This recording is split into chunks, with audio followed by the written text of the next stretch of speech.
Hey guys, so I want to explain a little bit of why I posted what that Snapchat was about yesterday. I posted. I actually think the fucking thing's hilarious. Like I am super quick to anger. Like obviously, I get really mad really easy. I fucking hold grudges forever. And honestly, looking at it now because it happened like last March, I think it's fucking hilarious. But let me explain what we went through for like 3 years until we moved into this house. We moved into a little apartment in Wildwood. And we actually, my wife is an amputee, so she needs to have a spot that she can easily crutch to the house because if it's snowing or if we have high tide and it's flooded, she can't risk breaking her other leg because then she can't move at all. You know, she won't be able to get around.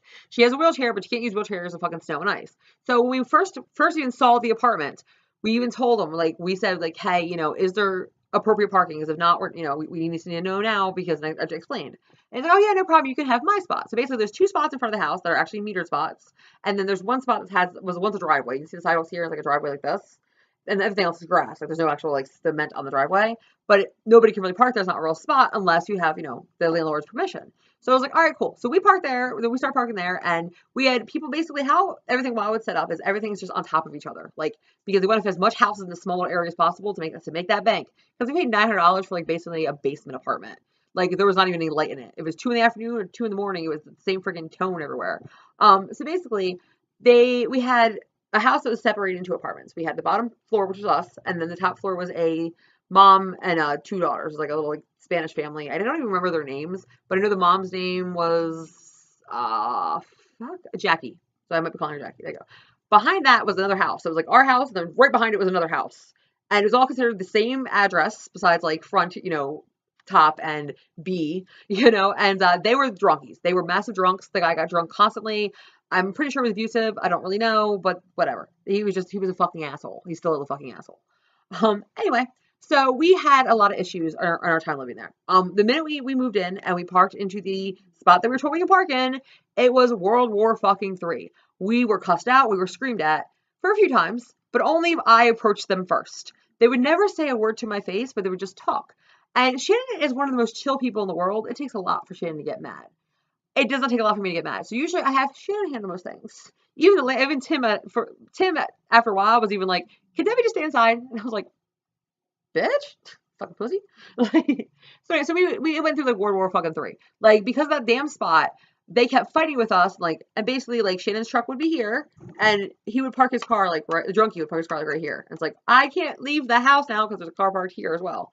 It's like, are you trying to intimidate us with your fucking car, you piece of shit? And come to find out, they all went to the same church. And the reason I'm saying that is because they all went to this church that was very known to be anti-gay. Because when the church was like started accepting gay people into their church, they made themselves known that we do not accept gay people at this church. Because half of that church that was like, what the fuck, no, went to my wife's mom's, the church that she works at, which is where I live now, actually. So I know it's a very anti-gay church, but I was like, because I've never dealt with, any hate for my sexuality. So they were, of course, mad at us with the same parking. It was a constant battle about this fucking parking. Constant, like, but something was always a knock on the way home because I'm like, please have the spot, please have the spot. Because if not, I have to go back there, knock on their fucking door. They're usually drunk by this point, and they're yelling and pissy and annoying. And I ended up getting scream matches, and it kept getting like building and building and building, and to the point that we started getting to like straight up like he was like right here like screaming at me, like we were getting fucking scream matches, and his wife's like, Debbie, stop, and I'm like, what's it gonna hit me? And she's like, I'm like, yeah. And yeah, I know that makes it sound really, really harsh, but I guess I'm an asshole. She fucking didn't give a shit about me being fucking safe, so sorry, I don't know. I guess I'm an asshole. It is what it is. So we definitely had some issues, and because they all went to the same church, they spent a lot of times like in front of like the house kind of thing, like next to the driveway, talking about us. Because I would come home from work and I would walk by and they'd be like, or I hear like, that kind of stuff. We're just like, yeah. And I'm the kind of person that I'm like, what's going on? Because they started fucking with our cars. Like we started getting, scratches, they put sugar in a gas tank, but it was actually the fake sugar, which I found out does nothing to your car whatsoever, but you can still see it. It doesn't dissolve as well. So luckily for that. But they fucked up my whole exhaust system. They put fucking brake fluid in my exhaust system.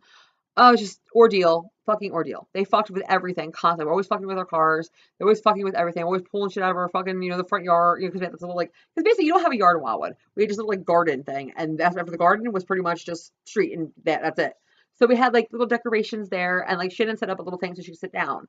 And like it was just ordeals, ordeals, ordeals. Everything was fucking drama. We had a bug issue, which I can guarantee you was upstairs because A, my wife has OCD and she actually has the OCD that involves cleaning. So our house is clean as fuck. Like I seriously am a slob compared to her ass. And B, we also have bug traps because where we live, being the beach, fleas are a big issue, and I just don't want bugs in my house. So I was like, I know there's no way. But because of this whole bug issue, you know, our landlord being cheap, we ended up getting basically our dog ended up getting poisoned and eventually died. So we had more tension building, and more car getting fucked up, car getting fucked up, car getting fucked up. Lots of screaming matches. We finally, after about a year, got our landlord to write a fucking piece of paper and say, Shannon Murphy is allowed to park in this spot. No one else is ever allowed to park there. I was like, okay. So, mind you, we're a tourist town, so the summer gets busy as fuck. So a lot of times we have fucking just random tourists parking there. So I'd call the cops and be like, this car needs to move so my wife can park in this spot. And we get yelled at. We would get like bitched at. Like, well, that's not a real parking spot. I'm like, it's our driveway, dude. Like, it is. He's like, well, I can't just tow their car. And I'm like, you would think you want, like, that's not my problem. You know, like, it just building and building and building, you know? And as for like the gay thing, I am not one that like, I'm not gonna I'm gonna kiss my wife. It's my fucking wife. Fuck you. Well, I'm not gonna like fucking like feel her up in front of everybody, but unless I really fucking want to, you know, like I ain't gonna lie because they were so anti like gay people. I made a point to like make out with her all the time outside because I'm like, fuck you then. But I did have a rainbow flag. I actually still have a fucking rainbow flag. Not because I'm like really into the whole pride thing. I just actually thought it was a cool flag, and you know, I do want to feel a little proud of who I am, kind of thing. I guess I don't know. And I really thought it was going to be a cool curtain. That comes more down to it.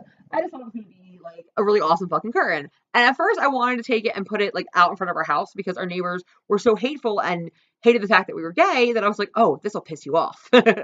And instead, I actually just used it like behind, so you couldn't even see it unless you like walked up our stairs and turned to where our door was. And it was only like a few little windows you could see that. And they flipped shit on that. They were so mad with this goddamn thing. They constantly like never moved their cars. They all had at first the people upstairs had 3 cars. By the time we left, they had 5 cars. So they were constantly taking all the spots. I don't care. I can walk, but don't take my fucking wife's spot, you know? And it was constant just drama and bullshit and like he said, she said, fucking nonsense, constantly, you know. And the thing that like I keep saying that bothered me the most was the passive aggressiveness. Because instead of just like being like, hey, you know, we hate you, it was like, hey, like the girls that lived upstairs, like Jackie herself, like actually even Jackie, which was like the mom and the 2 daughters. One was like 30, one was like in her 20s. Every time they saw us, they would act like they would talk all this shit, and like I'd hear them outside like fucking talking about us with the fucking drunkies. But the minute I would like walk by them, they'd be like, and I'm like, bitch. So I started getting fucking petty. I am really fucking petty. So I started like, she got a brand new Kia, and like I drive a 99, dude. I would love a fucking 2000, you know, fucking 10 car, let alone a fucking, you know, newer car. But because of them, I kept being like, oh, hood rat Kia, you got your hood rat Kia. I don't really think Kia's hood rat, but I just want to make fun of you all the time because they have all these beat ass cars. And like, they would always make fun of my car and be like, yeah, your $5 car. And I'm like, your car's 4 colors. Like, what the fuck? It was always just like more bullshit. And they had this huge fucking dog. And never went outside. And it was always like how our house was. It was like our porch, like our door was like here, like this is like our porch door area. Right above it is like another porch because like it's a beach house, you know. So you like it's like called like it's something like sailing. It's like supposed to be able to like step on that and like see the boats. They would leave this big ass dog out there for hours, and it would shit all over the fucking porch, and they would just take the shit they would take a brush like a broom and push the shit into all our bushes. Hence the reason we got rid of all our bushes because our house was starting to smell like shit.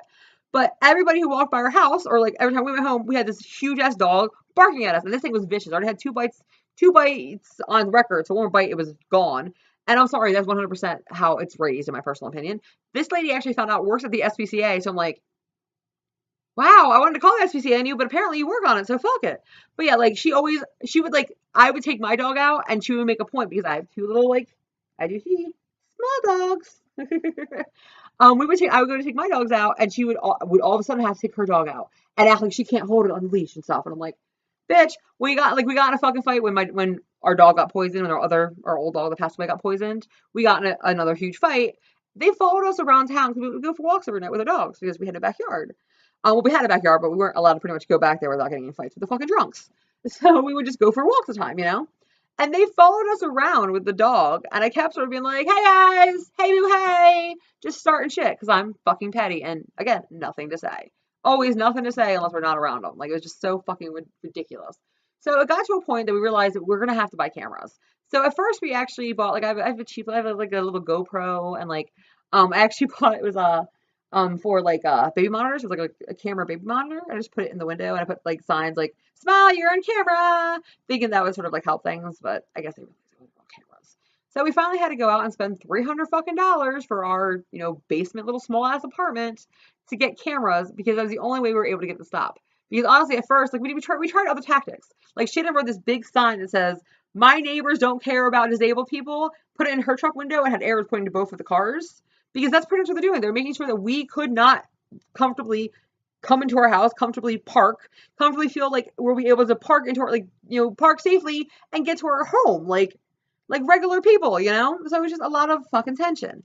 And a lot of, you know, like, just screen matches and nonsense. So by the time where that video started was pretty much towards the end. We moved in August. This was March. That was the last time, that was right before I bought the cameras. Of course, there's lots of more stories, lots of more stories. There's lots of more things that happen, but I can't even, it will be a like hour-long video. I can't even get involved in it. Point being, long story short, is Drunkies were violent and angry and always trying to fucking like talk shit but never say anything in my face. The only time Drunky would say something to me if he was drunk. If he was drunk, he would actually like get at me. And it got so bad that I literally was like, I told Shannon that I was going to get him to hit me. I was going to talk shit to him, get him to fucking like punch me in the face and Meryl Streep that shit and act like it fucking was the worst pain in the world. Like, oh my God, I'm dying. Like, fucking press fucking charges, get a fucking restraining order and get him kicked the fuck out. That's how bad this shit got. Like, that's how bad it was getting. When you're willing to take a punch from a grown fucking man just to get him to get the fuck away from you. And of course, we always had the people upstairs, like, just being ridiculous, you know, just touching our car, like, leaving shit all over it. So we finally got fucking cameras. And it finally slowed down, and we're like, fucking chill, all right. But that was the last straw. What that video you saw was the end of it. That video happened, and the parts you did not see in that video, when I'm outside, you know, filming like how the houses are set up, I actually like deleted a few of the snaps because I literally was outside in my motherfucking pajamas, like half dressed, like I had the dress on, but I still had my fucking sweatpants on, literally saying, come on, come step to me, motherfuckers, come outside, you fucking pussies. Because the part you couldn't see in that video is they were actually outside, and Shannon basically saw that my tire was flat. And mind you, my tire's been flat so many fucking times I can't even put words to it. My tire's been flat, my battery's been fucking broken, fucking like I just dents in the car, like so much fucking shit. So much work on this goddamn car. I don't know why we waited so long to get cameras. Anyway, well, because why would you think you would need a fucking camera? You know, why would you think people are fucking assholes? So basically, Shannon saw that it was flat, and she got to fix it flat, went to fix it, whatever. And the Drunkies are actually out there laughing. And because Shannon is Shannon, she just was like, whatever. You know, fixed it real quick, went and got the rest of the shit to really actually like patch up the tire. But I was done. Like, I was like, fucking, as you see, like, motherfucking done. I was also having a really horrible, like, it hit me at the worst part too. Because during this period of time, I just lost one of my good friends because she was, well, what I thought was a good friend, but she was actually a fucking crazy person. Shocking. And I literally just had to block my little brother out of my life. So I was already like, things are not going very well right now. Like, it's already on a thin fucking line. So then it happened. I literally was outside, standing in the middle of the fucking street at like 10 in the fucking morning, literally screaming, come fucking get me, bitches! Come get me! Fucking stab bitches! Like, fight me, motherfuckers! Fight me! I was like, I just want you to fucking fight me! And of course, no one's around. I am not intimidating. I look like I don't even, like, I literally, it's not like the 7-year-old I got in the fight with. You know, I don't know if I could even fight. But I was so mad that I didn't care. I wanted to harm people. Like, I wanted blood. And of course, they don't even laugh towards me. Like, I apparently, like, even when, like, Shannon had to go out and, like, talk to, like, the neighbors, like, when they did try, because on occasion, Tim would do, like, mediation. Never fucking did anything, though. I wasn't allowed to go outside because I'm too much of a hothead. And I was just like, you're just a pussy. But okay, whatever. So we got the camera, and it was still lots of petty stuff, but of course it got so much better. But we were still like, I want out. I want out now. I can't do it. Like, we need out. So we found this house, and we found a house. You know, like, finding a house in this area was like, is like unheard of. But that's pretty much, I just want to explain like why I was like freaking out so much. It was just last straw. That was me fucking melting the fuck down. Like, I was like, I'm done. I can't even anymore. I was like, I wanted it. I was like ready to knock on the door, like, please fucking fight me. Like, we need to, let's just solve the shit. Like, just, let's get in a fucking fist fight, get it over with, and move on with our fucking lives. You know what I mean? And that's when I found out, you know, all really about the whole like gay thing and stuff, because they call us fucking like dykes and shit like that. I'm like, it's 2017. We're really still doing this? I don't know. I guess I was naive to it because I was lucky to never have to deal with it, you know? And like when Shannon first brought it up, I was like, no, no fucking way. Like, there's no way. No, they pretty much didn't like the fact because we were gay. Thought we were getting that Shannon was getting special treatment because she had a parking spot near the house, you know, even though she's missing a leg. And I'm like, I don't understand how anyone can be like, I can walk easier than you, so you can have the spot. Like, and yeah, so because we were gay, because of that, and basically I found out that the apartment we got, because it went on the market like that day, the people upstairs wanted their like uncle and cousin from Puerto Rico to like live there. I was pissed off that we got it first, and I'm like, I don't even know you, dude. Like, I didn't know that, you know, why didn't you just fucking say something? Absurd. So, yeah, like we were like when we got out of there, like I literally like I left and I was like, fuck every single one of you. I actually like I have rotten eggs that was sitting out forever, and I was just like, I'm gonna fucking egg their car. Like, now it's time for fucking payback because we don't live there. I'm gonna fuck their shit up. And I know Drunky got kicked out, but I see him on occasion, which is funny by itself. But the upstairs people, they were actually fighting Tim because Tim was trying to evict him, and he was actually getting like fought by them. And of course, you know, they were fucking up Tim's car, and I was like, good. Like at that point, I was like, I don't feel bad for you because you didn't believe us. Like he literally, I found out later he was going around the neighborhood thinking we were fucking crazy and asking people like, you know, are they okay? You know, I think they're a little whacked out because they think everybody's out to get them. You know, they would be on drugs. And I was like, well, no, because people are out to fucking get us. Like, what the fuck? Oh, it's absurd. So yeah, I was really happy when I found out like his car got fucked up, and he literally sent us a message, and I was like, well, it was like a month after we moved here, and I was like, why is this bitch fucking texting us? Literally saying like, sorry, I didn't believe you. My car got really fucked up, and we had people that were going to move into the Drunkies house, and the upstairs neighbor pretty much was so mean to him. They were like, I want our money back. I want to get the fuck out of here. So they lost the case though, because they got kicked out of the house and they live in a boarding house like up the street, like literally on the same street, just up. And a boarding house, I don't know if you don't know what it is, pretty much is just you rent a room and you have everything else you share. So like now like you're stuck. You got evicted from two places, at a Section 8 house and now a regular apartment. Good luck with your life. But now that I live there, I know like all the cars are for sale too, because I told you they had 5 cars. One was the hood rat Kia, which is brand new. Everything else is a beat ass car. So they literally have 4 sale signs on every single one of the cars. And a part of me wants to be like, go up there and be like, oh, I want to check out your car, and be like, oh, it's you guys, fuck you. But like I was so mad at first, and now I'm just like, we came, like when we moved here, it was a struggle to get this house because, like I said, it's really hard to get a house in this area because of the money. Our friend happens to work for the company that owns this house, and he was like, "Oh, by the way, I have something for you." And like we checked it out, and we're like, it was from like fucking 19 like I want to say the house was built in 1975, they said, and I was like, I love it. It's like old. I mean, they did some weird shit, and like we had to fight with them a lot to like they had the dryer in the living room for some reason, you know, like I was like that can't no. And then they had the washing machine and stove together in the new house. I was just like, what? And like we told them we were gonna, you know, we put money down for July 1st to move in the month of July to August because the working at the tattoo shop, like we can't take days off to move. We have to move while we're not at work kind of thing. And we tried to move on July 4th, and the house was never even touched. The appliances weren't even plugged in yet. We didn't even have a plug to put appliances in. So we fought for a month to get into this fucking house. But after everything went through, I'm like, we are not giving up this house now. Not after we already gave up. No, we're not giving this house. So, and literally, the first night we finally moved in here, like we haven't even fully unpacked yet. We finally moved in here. I slept like a fucking baby. And I did not realize how much it really was affecting me until we moved into this house. Besides the fact that like this house is great and our little puppies can go outside whenever they want because we don't have, there's not like, but cars where we actually have like a fenced in yard and stuff. Besides the fact that it's a house and it's gorgeous and there's not neighbors on top of us, like I literally don't have anybody living above me. I've never on my own lived somewhere where I don't have neighbors above me. So now when I hear noises, I'm like, oh, it's just the neighbors. And I'm like, I don't have neighbors upstairs. Oh shit. You know, like I get all sketched out. But I literally can't even hear anybody. And the neighbors are nice. Like when I first moved here, like everyone was like, oh, who are you? Like trying to like get to know us. And I'm like, standoff is like, what do you want to know? Who are you? You know? And like the neighbor, like people say hi to us, and I'm like the other, like literally the old man across the street said hi to me the other day, and I was like, oh hi, because I'm so not used to that. I had 3 years of people like wanting to fucking beat my ass and well, excuse me, talking shit on us, but you know, just wanting to fuck up everything we own. But yeah, so they moved to a boarding house, and I was like, well, we're gonna get the car down. And then like I had a whole plan because I had the egg still, and I was like, oh, I'm just gonna, we know where they live now, you know, I'm gonna fuck their car up. And I'm like, you know what? Their life is so miserable. There's nothing I can do that it even matters. When it comes down to it, like my life is good and theirs is miserable. The woman, like they literally just are not. The reason they're like that is just miserable people. And like I was like, for once, I was actually sort of mature about it, and I was like, you know what? I'm not even gonna waste my fucking time. Like it's not even fucking worth it. But I hope that this semi made sense. I didn't mean to make this into a 20-minute video, but it always does. But yeah, so basically we had neighbors from hell for 3 years. Neighbors that pretty much tried everything possible to make us, to force us out. That's pretty much what they're doing. They're trying to be so mean and ridiculous to us to force us out. And honestly, because they're trying to force us out, I was like, fuck you, I'm not going anywhere.